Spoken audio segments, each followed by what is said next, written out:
डर एक एहसास में आपका स्वागत है। इस चैनल पर आपको सुनने को मिलती हैं डरावनी और सच्ची भूतिया कहानियाँ। अगर आपको ऐसी ही वीडियोस देखना पसंद है तो हमारे इस चैनल को सब्सक्राइब करना ना भूलें। तो अब बढ़ते हैं आज की कहानी की ओर।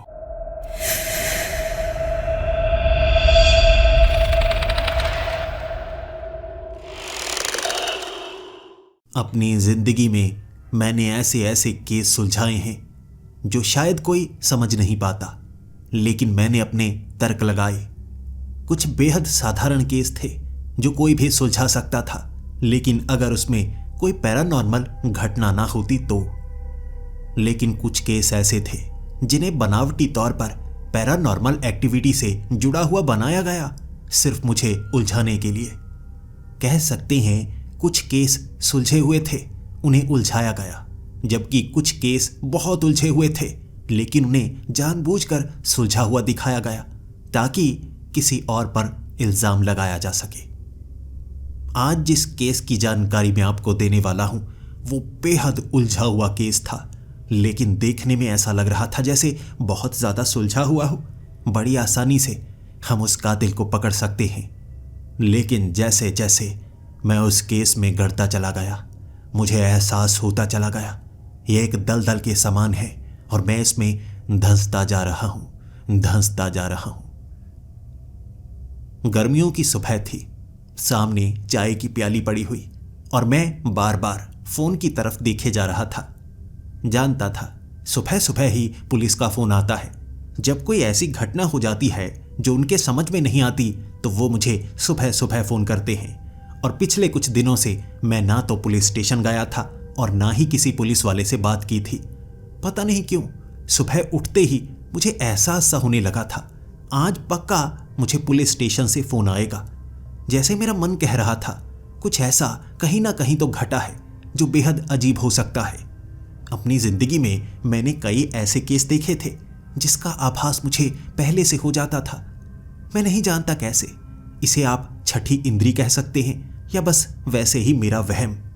लेकिन चाय की प्याली के साथ साथ फोन को मैं देखे जा रहा। फिर मुझे लगा ये मेरा भ्रम है, मुझे बेवजह ही ऐसे मुसीबत देखने का शौक है, इसीलिए शायद मैं इसका इंतजार कर रहा हूं। चाय की प्याली को हाथ लगाया था तभी फोन रिंग करने लगा और मैं हंस पड़ा। अरे देखा ना, छठी इंद्री इस बार भी काम कर गई। जैसे ही मैंने फोन उठाया, ये फोन पुलिस स्टेशन से ही था और घबराई हुई आवाज में इंस्पेक्टर कह रहे थे कि आप जल्दी यहां पर आ सकते हैं, एक छोटी सी मुसीबत है और हम नहीं चाहते ये मुसीबत बड़ी हो जाए। मैंने कहा क्या कोई ऐसी घटना हुई है जो आपके समझ में नहीं आ रही? इंस्पेक्टर ने कहा घटना तो साधारण लग रही है, लेकिन मुझे शक है यह घटना आगे और ज्यादा बड़ी हो सकती है। यहां पर यह घटना ठहरने वाली नहीं, आगे कुछ और भी बुरा हो सकता है, ऐसा सिर्फ मेरा मानना है। जबकि बाकी कह रहे हैं ये एक साधारण कत्ल का केस है। क्या आप जल्दी ही पुलिस स्टेशन आ सकते हैं? मैं आपके साथ उस जगह पर जाना चाहूंगा, आपके नजरिए से सब कुछ देखना चाहूंगा। मैंने उस पुलिस वाले से छोटी सी इजाजत मांगी, क्या मैं 5 मिनट के लिए चाय पी सकता हूं? पुलिस वाले ने कहा जो करना है जल्दी कीजिए, क्या आप 10 मिनट में यहां पहुंच सकते हैं? मेरा सर दर्द करने लगा है। चाय गर्म थी और मैंने गर्म गर्म चाय ही पी। उसके बाद गाड़ी उठाकर जैसे ही मैं पुलिस स्टेशन पहुंचा, इंस्पेक्टर पुलिस स्टेशन से बाहर कभी खड़े नहीं होते, वो मेरा ही इंतजार कर रहे थे। मैंने उन्हें अपनी ही गाड़ी में बिठाया, जबकि साथ में पुलिस की गाड़ी थी और ड्राइवर इंतजार कर रहा था। वो मेरी गाड़ी में बैठे बौखलाए हुए थे और मुझे कहने लगे जल्दी से इस एड्रेस पर पहुंचो। गाड़ी चलाता हुआ जब मैं उस जगह पहुंचा, कुछ पुलिस वाले पहले से वहां पर मौजूद थे।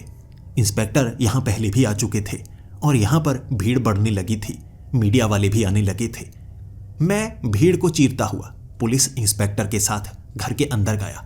यहां पहुंचकर मुझे पता लगा कि यहां पर 80 साल की बूढ़ी औरत का कत्ल हुआ है। मैं जानना चाहता था आखिर इतनी बूढ़ी औरत से किसी की क्या दुश्मनी हो सकती है। सबसे पहले तो मैं ऊपर वाली उस मंजिल पर पहुंचा, तीसरी मंजिल पर सबसे पीछे वाला कमरा जहां पर कत्ल हुआ था। मैं अंदर पहुंचा और हालात ऐसे थे, बेहद अजीब। एक कुर्सी के ऊपर वो 80 साल की बूढ़ी औरत बैठी हुई थी। सीने में एक खंजर दागा गया था। चेहरे पर मेकअप था। बालों को कर्ल किया गया था, जैसे वो किसी फंक्शन के लिए तैयार हो रही हो। और इसी बीच किसी ने कत्ल कर दिया। जबकि परिवार वालों का कहना था कि ये रात का वक्त था। हर रोज दादी जी इसी तरह नहाकर यहाँ बैठा करती थी, नॉवल पढ़ा करती थी, लेकिन कभी इस तरह से तैयार नहीं होती थी। और इस उम्र में मेकअप करना, बालों को कर्ल करना, ऐसा वो कभी नहीं करती थी। बल्कि बच्चों को खुद कहा करती थी, चेहरे पर ऐसी गंदी चीजें नहीं लगानी चाहिए, इससे मुहासे हो जाती हैं, चेहरा खराब हो जाता है। लेकिन इस हालत में उनका कत्ल हुआ और पैरों के पास एक पेंटिंग पड़ी थी। इस पेंटिंग को इन्होंने कुछ साल पहले खरीदा था। उस पेंटिंग में भी बिल्कुल जैसे उनका ही चित्र बनाया गया हो। चेहरा उनसे मिलता जुलता था। और इसी तरह से कुर्सी पर बैठी हुई वो पेंटिंग, जिसके सीने में एक छुरा घोंपा गया हो, ऐसी ही आकृति तो बनाई गई थी। उस आकृति की नकल की गई थी। और इंस्पेक्टर यही मुझसे कह रहे, ये ऐसा तो बिल्कुल नहीं लगता कि किसी ने गुस्सा करके इस बूढ़ी औरत को मार दिया हो। बिल्कुल तैयारी करके कमरे के अंदर आया होगा कोई, इसे पूरी तरह से तैयार किया, सीने में चाकू घोंपा और देखो खून नीचे तक बह रहा है, जैसा कि उस पेंटिंग में दिखाया गया है। मुझे लगता है यह कत्ल कोई साधारण कत्ल नहीं है। मुझे लगता है यह किसी इंसान का काम नहीं है। मैं इंस्पेक्टर की आंखों की तरफ देख रहा था। परिवार के कई सदस्य वहां पर मौजूद थे। इंस्पेक्टर को मैं बाहर की तरफ लेकर गया और फिर कहने लगा, देखिए, ये भूत प्रेत वाली बातों पर कोई यकीन नहीं करता। ऐसी बातें कभी शुरू में मत किया कीजिए, पहले देखने की कोशिश करते हैं। हो सकता है कोई सनकी हो, कोई पागल हो, इस बूढ़ी औरत का कोई दुश्मन भी तो हो सकता है। परिवार वालों से बहुत समय हमने बात की। ये पेंटिंग कब खरीदी? इसे तो 2 साल पहले खरीदा था। वो अपने कमरे में लगा कर रखती थी। ऐसी कोई घटना कभी नहीं हुई। घर से वो बाहर निकलती नहीं थी, क्योंकि घुटनों में थोड़ा दर्द रहता था। और तीसरी मंजिल पर वो ज्यादातर ऊपर ही घुमा करती थी, बाहर नहीं जाती थी। किसी से झगड़ा नहीं होता था। वो कहा करती थी कि किसी से झगड़कर इस उम्र में वो क्या करेंगी। लेकिन उनका कत्ल तीसरी मंजिल पर हुआ। पीछे वाली खिड़की खुली थी। कोई उस बिल्डिंग के बिल्कुल पीछे से चढ़ा, वहां अंदर गया, उनका कत्ल किया। और कत्ल करने से पहले चेहरे पर मेकअप किया, बालों को कर्ल किया, जैसे वो खास तौर पर ऐसे ही भयानक रूप से कत्ल करने के लिए आया था। और उस कमरे में लगी पेंटिंग के समान ही। मैं भी बस देखता रह गया। और इंस्पेक्टर की बात में भी दम था। ये हालात बिल्कुल एक सीरियल किलर जैसे हैं। सीरियल किलर कोई साधारण इंसानों जैसा दिमाग नहीं रखते। उनके दिमाग में एक कमी होती है, कह सकते हैं बहुत ज़्यादा सनकी इंसान। और जो वो एक बार करते हैं उसे बार बार करने की कोशिश करते हैं। लेकिन वो होते बेहद चालाक हैं। छोटी छोटी गलती भी नहीं करते, बल्कि आपको फंसाने की कोशिश करते हैं। मुझे भी शक था, अगर ऐसी घटना दोबारा हुई फिर बड़ी गड़बड़ हो सकती है। मैंने इंस्पेक्टर को कहा था, तो ऐसा कीजिए, जानने की कोशिश कीजिए कि आसपास ऐसी कोई घटना होती है, किसी बूढ़ी औरत के साथ कुछ ऐसी बदतमीजी हुई हो, किसी ने कुछ बूढ़ों के साथ ऐसा किया हो, या पहले भी कोई ऐसी घटना हुई है कि किसी को तैयार करके मारा गया हो। यहाँ पर बहुत सारी चीज़ें हैं। इसे सीरियल किलर के साथ जोड़ा तो जा सकता है, लेकिन हम कौन सी लिस्ट बनाएं कि वो ऐसा सोचता है या वैसा सोचता है। वो इंसान है, भूत है, औरत है, कुछ भी हो सकता है। इंस्पेक्टर ने तहकीकात करनी शुरू कर दी। पूरा दिन इसी तरह से गुजर गया। कुछ ऐसे सबूत थे जो मैंने इकट्ठा किए, लेकिन कोई खास सबूत नहीं मिले जिससे किसी की तरफ शक की निगाह से देखा जा सके। पूरा दिन बीत गया। अगले कुछ दिन भी इसी तरह से बीते। बार बार मैं उस घर में जाता, वो परिवार से बात करने की कोशिश करता। किसी पर उनका शक तो होना चाहिए ना, जिसके खिलाफ हम कार्रवाई कर सकें, किसी के घर जाकर देख सकें। सबूत हमारे पास नहीं था, गवाह हमारे पास नहीं था, तो हम किसी पर शक करते भी तो कैसे करते। लेकिन 4 दिन बाद कुछ ऐसा हुआ जो बिल्कुल उसके समान ही था। उससे 30 किलोमीटर दूर शहर के दूसरे हिस्से में एक छोटे से घर में एक आदमी का कत्ल हुआ। और उस कत्ल में इस कत्ल जैसी कुछ समानताएं थीं। और इंस्पेक्टर मुझे उस जगह लेकर गए और जैसे ही उन्होंने कमरा खोला, मैं भी यह देखकर बौखला सा गया था। सच में ये एक सीरियल किलर का ही काम है। वो आदमी दीवार के साथ टंगा हुआ था। कीले उसके हाथ में गाड़ी गई थी, पैर में गाड़ी गई थी। उसका गला रेता गया था। उसके चेहरे पर मेकअप किया गया था। कपड़े भी खास तौर पर पहनाए गए थे जिन्हें एक खास तरीके से फाड़ा गया था। अब मैं क्यों कह रहा हूं कि उसके साथ इसका एक रिश्ता है। नीचे पड़ी पेंटिंग, अब उस पेंटिंग में ऐसा ही कत्ल दिखाया गया था और इस आदमी की शक्ल पेंटिंग में वो टंगे हुए आदमी के समान ही थी। दृश्य बिल्कुल वैसा का वैसा बनाया गया था। यानी इस पेंटिंग से कत्ल का कोई ना कोई रिश्ता है। और ये कर कौन रहा है? यहाँ पर कौन आया होगा? ये आदमी अकेला रहता था। ये चौल का एक पीछे वाला हिस्सा था। कई कमरे बने हुए थे। कुछ समय से इस आदमी के सिवा यहाँ कोई नहीं रहता था।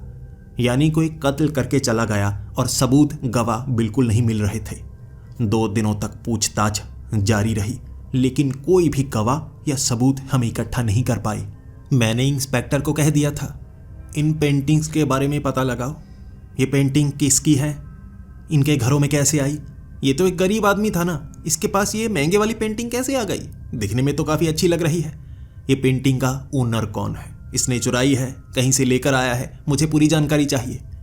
इंस्पेक्टर ने कई लोगों को काम पर लगा दिया था और मुझे कुछ ही घंटों में जानकारी मिल गई। जैसा कि मुझे शक था, ये सच निकला। इस आदमी ने इस पेंटिंग को चुराया था। ये महंगे कपड़े भी ये पहन नहीं सकता था। इसको महंगे कपड़े पहनाकर किसी ने मारा है। हो सकता है इस पेंटिंग के मालिक ने मारा हो सकता है उसने किसी से मरवाया हो, या हो सकता है ये सच में एक सीरियल किलर का काम हो। मैं इस पेंटिंग के असली मालिक से बात कर रहा था। मुझे देखने में साफ लग रहा था इस पेंटिंग का मालिक जैसे दिखने में उस पेंटिंग के समान ही था जैसे इसकी पेंटिंग बनाई गई हो। और मैं उससे पूछताछ करने लगा, आपने ये पेंटिंग कहाँ से खरीदी है? क्या आप बता सकते हैं? उस आदमी ने मुझे पूरी जानकारी दी। ये पेंटिंग एक बड़े चित्रकार की है जिसका नाम था महेश शर्मा।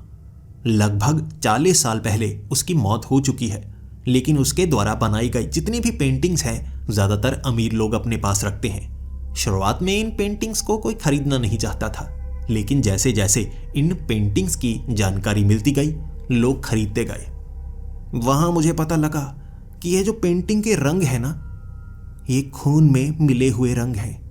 लाल रंग इस पेंटिंग का असली रंग है। हर पेंटिंग में कत्ल ही दिखाया गया है। वो चित्रकार कोई साधारण पेंटिंग क्या बनाता ही नहीं था। तब उस आदमी ने कहा, नहीं, उसकी पेंटिंग ऐसी ही है जिसमें दर्द दिखाया जाता है, खून दिखाया जाता है। उससे जानकारी पाने के बाद मैंने इंस्पेक्टर को कह दिया, पेंटिंग्स की सारी जानकारी निकालो। कहीं तो ऑक्शन लगी होगी, ये पेंटिंग्स कहीं तो बेची जाती होंगी। जानकारी निकालने की कोशिश कीजिए। इंस्पेक्टर ने 1 दिन लगाया वो जानकारी निकालने में। मुझे डर था जानकारी निकालने से पहले कोई कत्ल ना हो जाए, लेकिन भगवान का शुक्र था ऐसी कोई घटना नहीं हुई। लेकिन जानकारी हमें मिल गई। उसने कई पेंटिंग्स बनाई थी जो काफ़ी ज़्यादा मशहूर थी। कुछ बेची गई, जिसके बाद कहाँ गई किसी को नहीं पता। कुछ पेंटिंग्स शहर के बड़े लोगों के घर में लगी हुई हैं। उसके बाद मैंने इंस्पेक्टर को कह दिया था, जिस जिस घर में पेंटिंग लगी है उस घर में थोड़ी निगरानी रखनी शुरू कर दीजिए। उनके कोई दुश्मन, कोई ऐसा जो उन पर निगरानी रख रहा हो, उनका पीछा कर रहा हो, हर किसी से पूछताछ करने की कोशिश कीजिए। इंस्पेक्टर अपने साथियों के साथ इस काम पर लगे हुए थे, जबकि मैं वो पहले जो सीन थे ना उसे और भी ज़्यादा ध्यान से देख रहा। कुछ ना कुछ ऐसा लग रहा है जो मेरी नज़र से छूट रहा है। उस शाम फिर से एक बुरी घटना हो गई। एक आदमी का कत्ल हुआ। सीवरेज पाइप शहर के एक हिस्से में पड़ने वाले थे। वहाँ एक तरफ वो बड़े बड़े पाइप जो कि कंक्रीट के बने हुए, उन्हें रखा गया था। उसके बीच एक भिखारी की लाश मिली। और कमाल की बात थी, उस भिखारी ने फटे हुए गंदे कपड़े पहने हुए थे। आसपास घास पड़ी हुई थी। पास में एक लालटेन, वो महंगे वाली लालटेन थी, और साथ में रखी हुई एक पेंटिंग।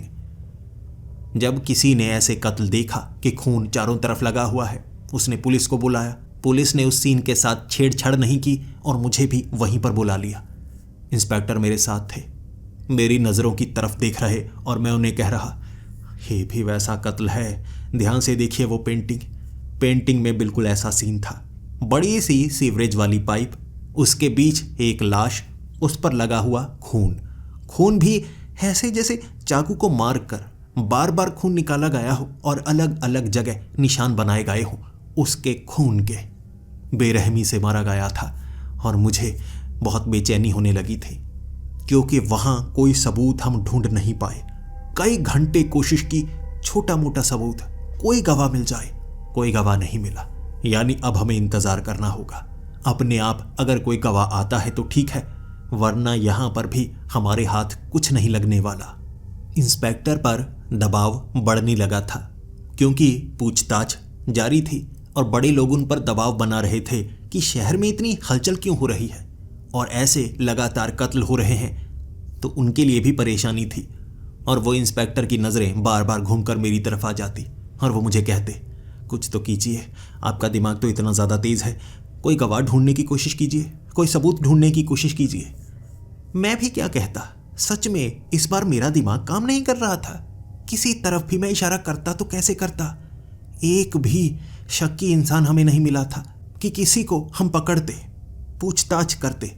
एक आदमी तक को नहीं पकड़ा था हमने। इसीलिए मुझे थोड़ा थोड़ा डर लगने लगा।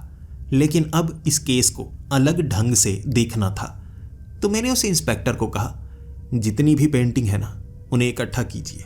सारी पेंटिंग्स मुझे एक जगह पर चाहिए। मैं सारी पेंटिंग एक जगह इसलिए चाहता हूँ क्योंकि अगर कातिल है तो वो कत्ल करता है, पेंटिंग वहाँ पर रख कर चला जाता है। अब किसी भिखारी के पास तो पेंटिंग हो नहीं सकती, यकीनन ये कातिल ही लेकर आया होगा और वैसा सीन उसने बनाया। तो इसके लिए उसे पेंटिंग चाहिए। जितनी भी पेंटिंग है, जिनके पास भी पेंटिंग्स है, हर किसी से पेंटिंग लेकर आओ। अगर अगला कत्ल हुआ तो उसके पास पेंटिंग नहीं होनी चाहिए। उस कत्ल को इसके साथ जोड़ने के लिए उसे दिमाग लगाना पड़ेगा, और पेंटिंग नहीं मिलेगी तो वो बौखला जाएगा।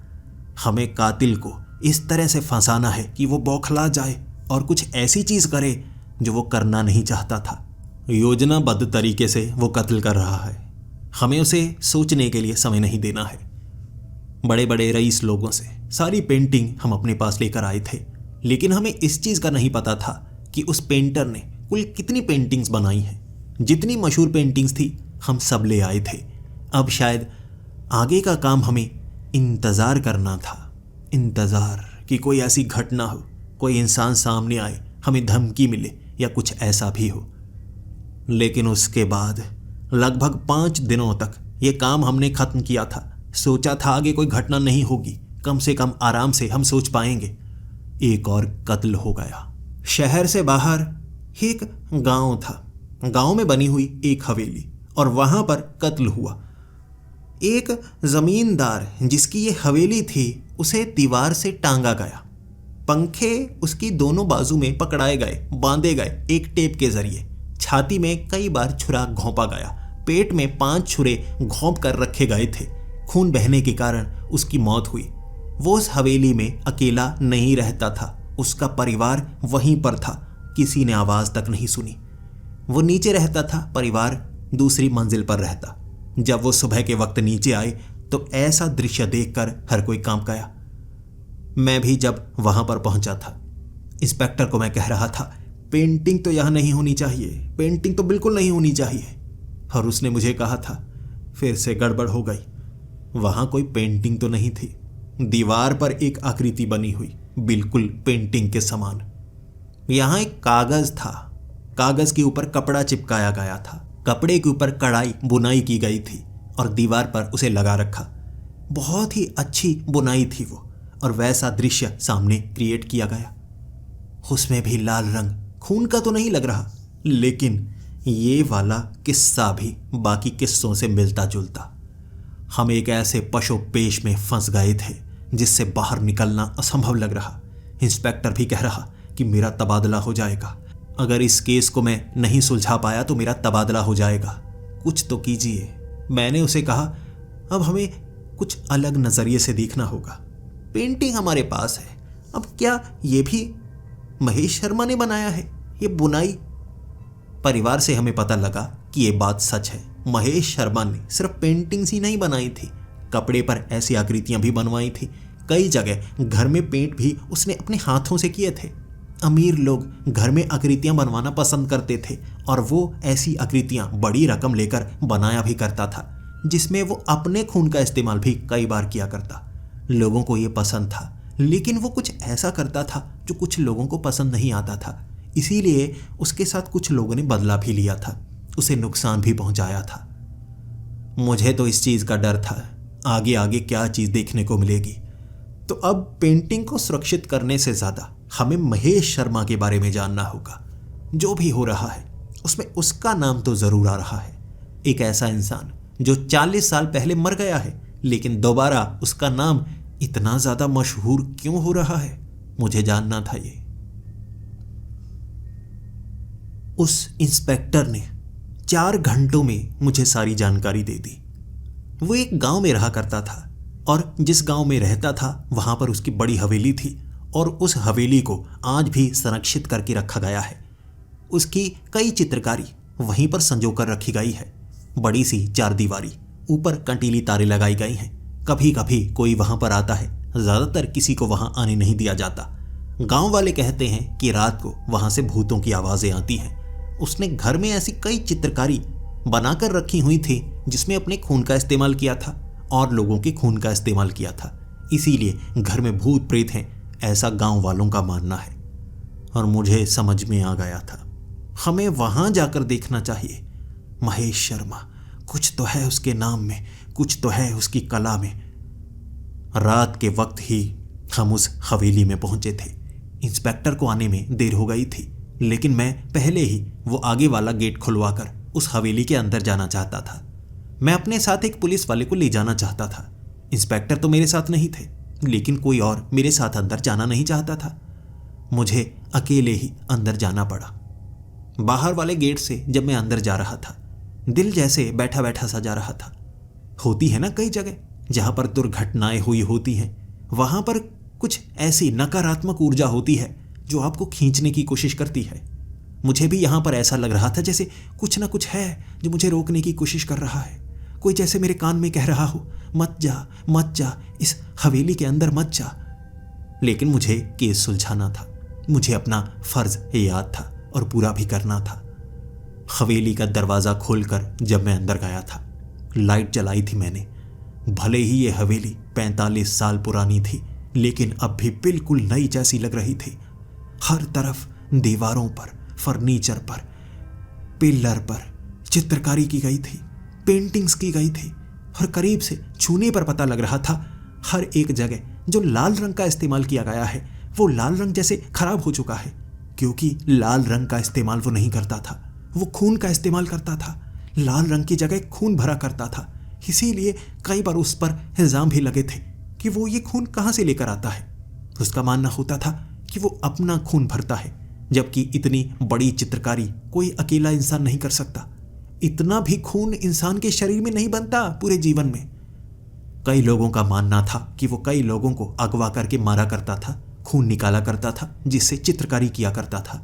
लेकिन बड़े लोगों से उसकी बनती थी, इसीलिए उस पर कभी भी केस चलाया नहीं गया। आसपास के गांव में, शहर में कई लोग गायब हुए थे, अगवा हुए थे। कई लोगों ने आरोप लगाए थे महेश शर्मा पर कि वो लोगों को अगवा करवाता है किसी कारणवश। कई लोगों का मानना था कि वो लोगों का खून चाहता है, लेकिन कुछ लोगों का मानना था वो इसके सिवा भी कुछ और बड़ी चीज़ें करता है। इस हवेली में मुझे खून से सनी हुई ये तस्वीरें, ये पेंटिंग्स ऐसा एहसास दिला रही थी जैसे मैं किसी नरक के हिस्से में आ गया हूँ। बहुत बुरा हुआ है यहाँ पर, कुछ बहुत ज़्यादा बुरा हुआ है। एक एक करके मैं उन कमरों में घूमने लगा था। कई पेंटिंग्स पड़ी थी वहां पर, कुछ जैसे जलाई गई हों, आधी जली हुई थी। मैं उनके ऊपर से कपड़े उतारने लगा। कपड़ों से ढांका गया था उन्हें। एक एक करके मैं उन कपड़ों को नीचे गिराता गया। भयानक से भयानक पेंटिंग्स थी। मैं सोचने पर मजबूर हो गया कि उस समय किसी को शक हुआ कैसे नहीं। जब भी कोई पेंटर पेंटिंग बनाता है, कोई ना कोई दृश्य उसकी आंखों के सामने होता है। और महेश शर्मा ने जितनी भी पेंटिंग्स बनाई थी, सभी की सभी कत्ल के ऊपर बनाई थी। मारने के भयानक भयानक तरीके, टांग कर मारना, उधेड़ कर मारना, गला काट कर मारना। हर एक पेंटिंग में बस कत्ल ही कत्ल, कत्ल ही कत्ल। ऐसा तो तभी किया जा सकता है ना जब उस इंसान की मानसिकता भी वैसी ही हो, यानी ऐसी चीजें वो अपनी आंखों के सामने देखता होगा। यकीनन उसने लोगों को अगवा करवाया होगा और उसने लोगों को मारा भी होगा। मुझे तो पक्का लगता है। इससे जुड़े हुए पुराने केस को खोलने के लिए मैं एक बार इंस्पेक्टर को जरूर कहूंगा। पुरानी बातों से कुछ नई बातों का भी पता लगता है। क्या महेश शर्मा के परिवार में कोई और भी था? क्या इस समय भी कोई और मौजूद है? वहां घूमते घूमते पेंटिंग के ऊपर से कपड़े उतारते उतारते मैंने दीवारों पर भी वैसी पेंटिंग्स देखी, बहुत बड़ी बड़ी। वहां से एक अजीब सी बदबू आ रही थी। अगर आप खून का इस्तेमाल पेंटिंग के अंदर करेंगे तो 40 सालों बाद भी ऐसी बदबू आएगी, मुझे पता नहीं था। लेकिन धीरे धीरे मुझे उन पेंटिंग के बीच में कई आईने भी मिले। उसे आईनों का भी शौक था। हर जगह ज्यादातर उसने आईने बना कर रखे हुए हैं, टिका कर रखे हुए हैं, दीवारों में लगाए हुए हैं। उसके ऊपर भी पेंटिंग की है, नक्काशी की है। आसपास भी जैसे छोटे छोटे पत्थर लगाए हैं चमकने वाले। हवेली को बनाया तो अच्छा है, बस ये भयानक पेंटिंग यहां नहीं होनी चाहिए। पर कैसे पागल लोग हैं, कत्ल की पेंटिंग कौन अपने घर में खरीद कर लेकर आता है? धीरे धीरे घूमते घूमते इतने ज्यादा आईने ही आईने कि घर में एक बल्ब था जो बिल्कुल बीच में लगा था, लेकिन रोशनी घर के हर हिस्से में थी, बढ़ रही थी। बाहर से भी स्ट्रीट लाइट की जो रोशनी ऊपर वाले कमरे से नीचे की तरफ आ रही, उससे भी घर में काफी ज्यादा रोशनी हुई। वहां बार बार आंखों के बिल्कुल किनारे पर मुझे जैसे कोई परछाई या कोई चलता हुआ नजर आता। ऐसी चीजें मैं पहले भी महसूस कर चुका था। मैं वो इंसान नहीं था जो कहता है कि भूत प्रेत नहीं होते। मैंने ऐसे केस सुलझाए हैं, ये चीजें होती हैं, सच हैं। इसीलिए बिल्कुल अपनी आंखों के घेरे के एक किनारे पर ऐसा कुछ दिखना, ये झूठ नहीं हो सकता। और बार बार ऐसा हो रहा था। लेकिन हर एक दृश्य मुझे आईने के अंदर ही नजर आता, जैसे परछाई हिलती हुई, कोई चीज हिलती हुई, सिर्फ आईने में, बाहर कुछ नहीं। बार बार मुझे ऐसा कुछ नजर आता रहा। जिसके बाद एक कमरे से जब मैं बाहर आने वाला था, आंखों को मल रहा था, आंखों में मिर्ची सी पड़ गई थी। हो सकता है यहां बहुत ज्यादा मिट्टी हो, पुरानी मिट्टी हो, और मेरी एलर्जी जाग गई हो, तो आंखों में जलन सी होने लगी थी। आंखों को मलते मलते, आंखों के पानी को साफ करते करते मैं एक कमरे से जब बाहर निकला था, मुझे सामने कोई नजर आया था। एक ऐसा इंसान जो जला हुआ हो, जला हुआ आदमी नजर आया था मुझे। शरीर काला था, आंखों के बीच छोटे छोटे छेद थे, लेकिन एक झलक और मैं डर कर पीछे गिर गया था। एक बार के लिए मेरी आवाज भी निकली थी, क्योंकि ऐसे कोई आपके सामने आ जाए तो चीखेंगे तो सही आप। मैं भी चीखा था और मेरी ये आवाज सुनकर बाहर से इंस्पेक्टर उस घर के अंदर आ गए थे।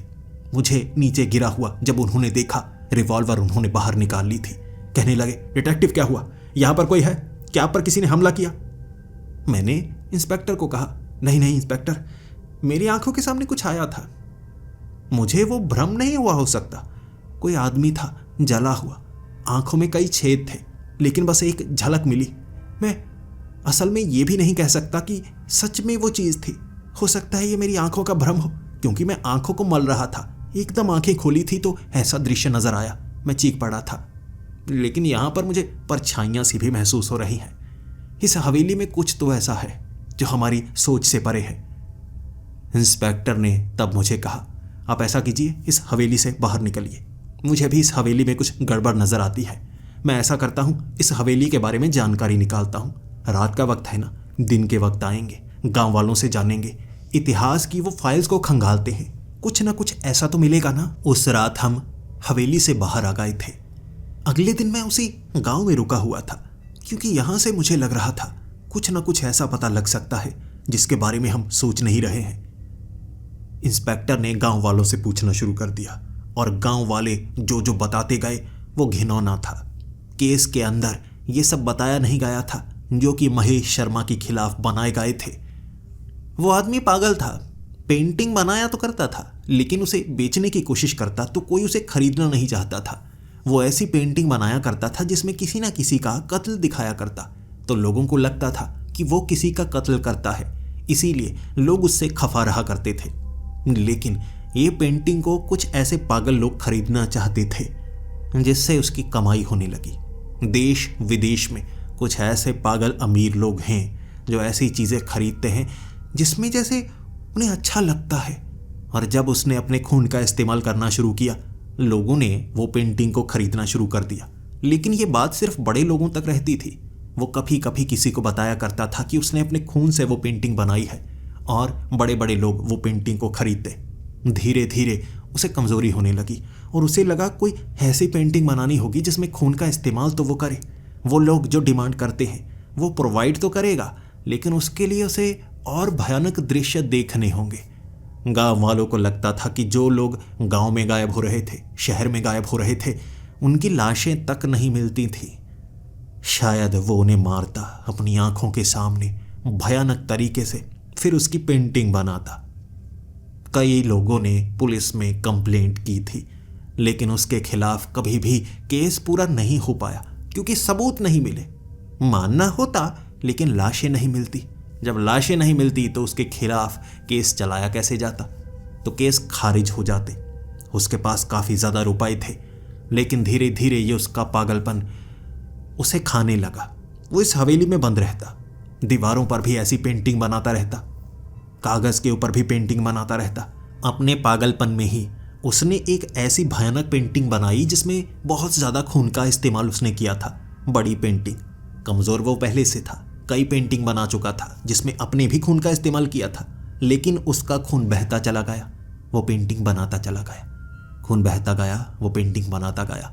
इस तरह से उसकी मौत हो गई और उसके बाद उसकी कई पेंटिंग को नीलाम किया गया, बेची गई। लेकिन जो उस हवेली में पेंटिंग थी, सरकारी अधिकारी आए थे और उनका मानना था कि ये किसी के हाथ नहीं लगनी चाहिए, बड़ी मनहूस सी है, बड़ी अजीब सी है और इससे कुछ राज बाहर आ सकते हैं। हो सकता है उन लोगों को पता लग गया था कि वो क्या करता था, लेकिन दहशत ज़्यादा न बढ़ जाए इसीलिए इस हवेली को भी बंद ही कर दिया गया। यह बात का पता लगने के बाद इंस्पेक्टर मेरी तरफ देख रहे थे और मैंने उन्हें कहा था, शायद हमें अंदर जाकर कुछ ना कुछ जानने की कोशिश करनी होगी। और फिर इंस्पेक्टर ने कहा, तभी तो मैं कहूँ, इस केस में ऊपर से इतना ज़्यादा दबाव क्यों आ रहा है कि ये केस किसी और को दे दिया जाए? मुझे शक है, हो सकता है इसमें कुछ बड़े लोग मिले हुए हो सकते हैं, या हो सकता है इसमें कुछ ऐसा है जिससे उनके राज का पर्दाफाश हो सकता है। डिटेक्टिव, चाहे मेरा तबादला हो जाए, लेकिन इस केस को आप अपने हाथ में ज़रूर रखना। आपकी जान पहचान बहुत है, आप बड़े लोगों से सिफारिश कर सकते हैं। इस केस को सुलझाइएगा ज़रूर। भले ही मैं यहाँ से चला जाऊँ, लेकिन आप इस केस को छोड़िएगा मत। मैंने भी इंस्पेक्टर को कहा था, ऐसे कैसे आपको जाने दूंगा। मुझे लगता है हम बहुत ज़्यादा करीब आ चुके हैं इस केस के, और शायद बस जल्दी ही इस केस को सुलझा लेंगे। मैं कहता हूँ, आज तफ्तीश तो हमने कर ली, पूरी रात उस हवेली में बिताएंगे। कुछ तो है वहाँ जो हमें जानना चाहिए। कोई ना कोई रिश्ता तो है कातिल का इससे। वो कातिल जिंदा है या नहीं, हमें यह भी जानना होगा। रुकेंगे हवेली में मेरे साथ? क्या जान का खतरा उठाने की कोशिश करेंगे उस मनहूस हवेली में? इंस्पेक्टर ने मुस्कुराते हुए कहा था, अकेला शायद मैं ये काम ना कर पाता, किसी और के साथ भी करता तो हमेशा डरता रहता, लेकिन आपके साथ नहीं। आपने जैसे जैसे केस सुलझाए हैं, जिन जिन से मुकाबला किया है, मैं सोचता हूं आपकी जैसा कैसे बनूंगा। और अगर आज ऐसा मौका मिल रहा है, मैं ना नहीं कर सकता। भले ही डरा हुआ हूं, लेकिन ना नहीं करूंगा। मैं और इंस्पेक्टर उस रात हवेली में ही थे। अंदर पहुंचते ही अजीब सी नकारात्मक ऊर्जा जैसे हमें जकड़ रही थी, लेकिन हमने एक कमरे का चुनाव किया कि हम पूरी रात एक ही कमरे में रहेंगे। जिसके बाद इंस्पेक्टर एक पलंग पर लेट गए, मैं साथ में लगे हुए उस छोटे से गद्दे पर लेटा हुआ। इंस्पेक्टर रात को बहुत ज़्यादा खराटे मारते हैं, मुझे अब पता लगा। 1 घंटे तक कुछ भी महसूस नहीं हुआ। उन्हें पता नहीं कैसे नींद आ गई, लेकिन मैं सोने वाला नहीं था। मुझे ये काम करना था, जागना था पूरी रात। तभी मुझे एक परछाई सी नजर आई, एक आईने में, बाहर वाले आईने में। मैं बाहर की तरफ गया तो मुझे दूसरे आईने में भी परछाई नजर आई। ऐसा लग रहा था जैसे इशारा सा मिल रहा हो, लेकिन मैं साफ साफ नहीं कह सकता था कि वो परछाई नजर आई है। आंख के एक किनारे पर जब कुछ हिलता हुआ नजर आता है जब मुंह घुमाते हैं सामने कुछ नहीं होता। इसे भ्रम भी कह सकते हैं, लेकिन यह सच भी तो हो सकता है। इशारा सा मिला था, परछाई एक आईने में मुझे नजर आई, फिर दूसरी तरफ। मैं वहां पर गया। फिर ऊपर से हल्की सी आवाज हुई। ऐसा लग रहा था जैसे कोई सीढ़ियों के पास मौजूद हो। सीढ़ियां चढ़ने लगा। मैं इंस्पेक्टर का इंतजार नहीं कर सकता था। धीरे धीरे सीढ़ियों को चढ़कर मैं ऊपर जाना चाहता था। जैसे ही वो आखिरी सीढ़ी तक मैं पहुंचा था, मेरी आंखों के सामने एक औरत थी जिसके शरीर पर चमड़ी नहीं थी, मांसपेशियां चेहरे पर भी, शरीर पर भी, बिना कपड़ों के। इतना भयानक शरीर, इतना भयानक चेहरा मेरी आंखों में आंखें डालकर देख रही थी और फिर उड़ती हुई दीवार में समा गई। मैं सन्न हो गया था, चीख तक नहीं पाया था। यह भयानक दृश्य था। मुझे नुकसान तो नहीं हुआ, लेकिन यह बिल्कुल सच के समान था। और जिस दीवार में वो समाई थी उस तरफ मैंने रोशनी मारकर देखी तो वहां पेंटिंग थी, और उस पेंटिंग में वैसा ही तो चित्र बना हुआ था। एक औरत जिसके शरीर की चमड़ी उधेड़ी जा चुकी है, नीचे चमड़ी गिरी हुई है। एक तरफ उसे बिठाया गया है बड़े भयानक तरीके से। उस पेंटर ने अगर अपनी आंखों के सामने यह किया होगा तो कैसे किया होगा। ये बेरहमी है। और जो मुझे नजर आया, हो सकता है एक भटकती हुई आत्मा हो जो इस हवेली के साथ जुड़ी हुई है। जैसे ही उस पेंटिंग को मैं हाथ लगा रहा था, एक तरफ एक और औरत मुझे नजर आई। उस औरत की गर्दन में बड़ा सा कट था। गर्दन एक तरफ झुकी हुई, टेढ़ी, आधी कटी हुई। वो भी दीवार में समा गई और वहां पर वैसी पेंटिंग थी। मुझे दृश्य नजर आ रहे थे, भयानक से भयानक दृश्य। लेकिन वो आवाज इस तरफ से नहीं हुई थी, छत से हुई थी वो आवाज। भागा मैं छत की तरफ, और छत पर जो था वो कोई प्रेत आत्मा नहीं थी, कोई इंसान था जो उस हवेली में गया, पीछे से चढ़कर छत पर पहुंचा हुआ और एक खिड़की से अंदर घुसने की कोशिश कर रहा। एक झपट्टे में मैंने उसे पकड़ लिया। दबोचने में समय तो लगा, लेकिन वो पतला सा था। जैसे ही मैंने चीखना शुरू कर दिया, इंस्पेक्टर भी भागते हुए ऊपर की तरफ आ गए। वो आदमी को हम दबोच चुके थे। लाइट जलाकर उसे वहीं पर बांध दिया, जिसके बाद इंस्पेक्टर कह रहे थे हमें पुलिस को बुलाना चाहिए, ज़्यादा लोग आएंगे तो हम देखेंगे इसके साथ तहकीकात करके। मुझे लगता है यही कातिल है। मैं फिर भी जानना चाहता था। माना कि ये कातिल हो सकता है, क्योंकि ये तो बस इस हवेली में घुसने की कोशिश कर रहा था। पता तो करें। मैंने जब उससे पूछताछ शुरू की, उसने माना कि वो एक कत्ल करके अभी अभी यहां पर आया है। उसकी आंखों के सामने वो दृश्य था। उसने जिस चौराहे पर कत्ल किया है वहां पर पेंटिंग भी रखी है, और वो पेंटिंग उसी आदमी के पास थी। उसने खुद कहा मुझे मारो, और इस आदमी के भी हाथ चलने लगे। उसने ये कहा कि मैंने उसका कत्ल तो कर दिया है, लेकिन उसे मारने के बाद मेरे कान में भी आवाज़ आई थी कि अगली बारी तुम्हारी है, तुम्हें उस हवेली में जाना होगा, वहाँ से एक पेंटिंग को उठाना होगा, उस पेंटिंग को अपने साथ रखना होगा, फिर तुम्हें मारने के लिए कोई आ जाएगा, कोई तुम्हारी तरह ही। मुझे नहीं पता मैं क्या कर रहा हूँ, लेकिन मेरा शरीर अपने आप चल रहा है। मैं कुछ नहीं कर पा रहा, मैं कुछ नहीं कर पा रहा। फिर उसे मिर्गी का दौरा पड़ने लगा। उसकी जबान से जैसे अपने आप झाग बनने लगी, मुंह से झाग निकलने लगी, और वो बेहोश हो गया। इंस्पेक्टर मुझे कहने लगे थे इसने खुद माना है। मैंने इंस्पेक्टर को कहा माना है इसने एक कत्ल किया है जो चौराहे पर होगा, अब उसके बारे में पता कीजिए। लेकिन इसने कहा है इसने उसे मारा है, और वहां पर जो आदमी था उसने भी इससे पहले वो कत्ल किया है जिसकी तहकीकात हम कर चुके हैं। यानी कोई कत्ल करता है, बाद में अगला नंबर उसका होता है। यानी जिसने उस बूढ़ी औरत को मारा था ये वो आदमी था, और उसे मारने वाला कोई और। ऐसे कत्ल चलते गए आगे आगे। लेकिन ऐसा कैसे हो सकता है? कोई दिमाग पर कंट्रोल करके पहले किसी को मरवाता है, फिर खुद मरने पर मजबूर करता है। ऐसा कैसे हो सकता है? अब ऐसा कीजिए, इसे लेकर जाइए। मैं इस हवेली में अब भी रुकना चाहता हूँ। इंस्पेक्टर कह रहे थे आपको यहाँ नहीं रुकना चाहिए। यहाँ रुकने से क्या होगा? हमें एक बड़ा गवाह मिल चुका है, एक बहुत बड़ा सबूत मिल चुका है। मैंने कहा कुछ तो ऐसा है इस हवेली में जो मुझे यहाँ पर अब भी रुकने पर मजबूर कर रहा है। मुझे रुकने दीजिए। 2 पुलिस वाले आए थे, उस आदमी को ले गए। सख्ती से पुलिस स्टेशन में पूछताछ होनी थी, लेकिन मुझे लग रहा था वहां कुछ ना कुछ अजीब हुआ है। मुझे इस हवेली से सवाल जानने हैं, जवाब चाहिए उनके। वहीं पर रुका हुआ मुझे भयानक दृश्य नजर आ रहे थे।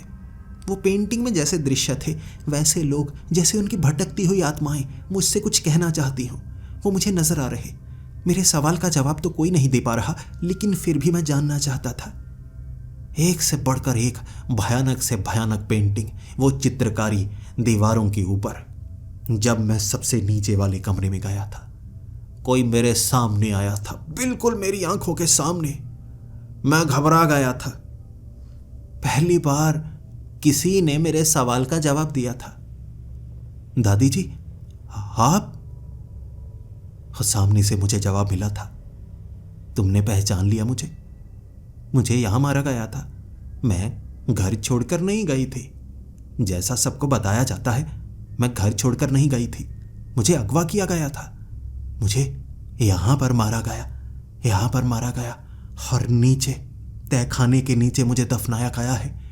और मेरे जैसे सैकड़ों और लोगों को दफनाया गया है, लेकिन वो हमें जाने नहीं देगा। वो भी यहीं पर है। ये सब वो करवा रहा है। इस हवेली में रात को कोई ऐसा आया जिस पर वो हावी हुआ, और अब दोबारा वैसे ही काम वो करवा रहा है। वो एक शैतान बन गया है। जैसे हम अपने अपने चित्रों के साथ जुड़े हुए हैं। हमारी आत्माएं तब तक तृप्त नहीं हो सकती जब तक ये पेंटिंग से हमें आज़ाद नहीं किया जाता, लेकिन उसे आज़ाद करने के लिए उस शैतान को भी खत्म करना होगा। यहां सिर्फ हमारी ही प्रेत आत्मा तुम्हें नजर नहीं आएगी। नीचे तहखाने में तुम्हें महेश शर्मा की वो आखिरी पेंटिंग, जिसे करते वक्त वो मरा था और मरने के बाद वो ऐसा शैतान बना जो इस हवेली में अब भी मौजूद है। किसी आत्मा को वो छोड़ नहीं रहा, किसी आत्मा को नहीं, और जिंदा लोगों पर भी हावी होने लगा है। उन्हें भी कत्ल करने पर मजबूर कर रहा है। ये उसका काम है। तुम्हें नीचे उस पेंटिंग को बर्बाद करना होगा, उसे जलाना होगा, उसे काटना, फाड़ना, कुछ भी ऐसा करो जिससे वो पेंटिंग बर्बाद हो। वो शैतान तभी आज़ाद होगा। अगर तुमने ऐसा नहीं किया, वो रुकने वाला नहीं है। वो नहीं रुकेगा और आगे और भी ऐसे काम करता रहेगा। तुम्हें नीचे तहखाने में उसकी पेंटिंग को फाड़ना होगा, लेकिन वो भी वहीं पर मिलेगा, वहीं पर मिलेगा। मैं वहां नीचे वाला तहखाना ढूंढना तो चाहता था, लेकिन मुझे लगा मुझे किसी का इंतजार करना चाहिए। शायद दिन के वक्त मैं ऐसा कर सकूं। तभी बाहर गाड़ी की आवाज़ हुई, और जैसे ही वो गाड़ी रुकी, भागते हुए अंदर इंस्पेक्टर आ चुके थे। मैंने इंस्पेक्टर से पूछा, आप यहाँ क्यों हैं? वो आदमी को आप लेकर पुलिस स्टेशन नहीं गए? उससे तहकीकात नहीं कर रहे? उसने कहा, वो आदमी पागल था। कैसा पागल था? हम गाड़ी से उसे ले जा रहे, उसने छत को अपनी उंगलियों से फाड़ दिया। वो टीन की बनी हुई छत थी, लेकिन उंगलियां घुसा डाली, उंगलियां कट गई, लेकिन वो पागल हो चुका था। वो कह रहा था, मुझे अपना काम करना है, मुझे मरना है, मुझे वैसे ही मरना है। वो कटकर मरना चाहता था, और एक खास जगह जाकर। 3 पुलिस वाले थे, उसे संभाल नहीं पाए। उसकी टांग में गोली मारी गई, लेकिन वो फिर भी भाग गया। वो काबू में नहीं आ रहा था, और मुझे लगा बाकी पुलिस वाले उसे पकड़ने में लगे हुए हैं। उस जगह की घेराबंदी की गई है, लेकिन मुझे लग रहा था मुझे यहाँ आना होगा। कुछ ना कुछ ऐसा है जो मुझे शायद यहाँ करना चाहिए। मैंने इंस्पेक्टर को कह दिया था, कुछ ऐसा तो है जो मुझे लग रहा था कि बाद में करना चाहिए, लेकिन उस आदमी की जान बचाने के लिए अभी करना होगा। यहाँ इस हवेली में एक तहखाना है, उस तहखाने में कई पेंटिंग्स हैं। यहाँ भटकती हुई आत्माओं को कैद किया गया है। मेरी दादी की आत्मा यहाँ पर है। हमें हमेशा लगा करता था दादी हमें छोड़कर जा चुकी हैं, कहाँ चली गई कभी ढूंढी नहीं जा सकी। लेकिन अब पता लगा मेरी दादी के साथ क्या हुआ था। उन्हें बेरहमी से मारा गया था। मैं अपनी दादी की मौत को अपनी आंखों से देख चुका हूँ, वो तस्वीर के जरिए, वो पेंटिंग के जरिए। और उस शैतान को रोकना होगा, वरना वो शैतान कुछ भी कर सकता है। उस आदमी को मार भी सकता है। जल्दी करना होगा। लेकिन तहखाना कहाँ है? तहखाने के अंदर जाने का रास्ता कौन सा है? वहां पर भटकती हुई आत्माएं उन आईनों में साफ नजर आ रही थी। वो अजीब सा भ्रम मेरी आंखों के सामने, इंस्पेक्टर की आंखों के सामने वो मरे हुए लोग जिस दशा में वो मरे थे वैसे नजर आ रहे। और उनमें से एक आदमी ने कहा था, मुझे तहखाने के नीचे जाने वाले रास्ते में बांध कर मारा गया था। देखो मेरी हालत। चिमनी के बीच लगी हुई वो तस्वीर चिमनी के बीच रास्ते को बयां कर रही थी। चिमनी के नीचे वाले उस फट्टे को हटाकर नीचे जाने वाली सीढ़ियां साफ नजर आ रही थी। अंधेरा, घुप अंधेरा था। इसी के साथ वो शैतान की आत्मा भी नीचे होगी। पता था मुझे रोकने के लिए उस तस्वीर को जलाना होगा या फाड़ना होगा, लेकिन वो ऐसा करने देगा या नहीं, मुझे शक था इस पर। मैं हाथ में टॉर्च पकड़कर चिमनी से वो लकड़ी की सीढ़ियों से नीचे उतर चुका था। नीचे उतरने के बाद इंस्पेक्टर भी नीचे आ रहे, लेकिन उसी चिमनी में फंस गए। ईंटें जैसे आगे की तरफ सरकी। वो बड़ी जगह थी, अपने आप छोटी हो गई हो। सामने से हंसने की आवाज आ रही थी। एक अजीब सा इंसान था। उसका पीला शरीर था, हड्डियों का ढांचा, लेकिन उसकी उंगली से खून जमीन पर टपक रहा। आंखें जैसे उसके चेहरे से बाहर आने को थी। बड़े बड़े दांत बिना होठों के। वो भयानक दृश्य था और हंसता हुआ। उसके हाथों के पास कई रूहें भटक रही, जैसे उसने कब्जे में रखी हों।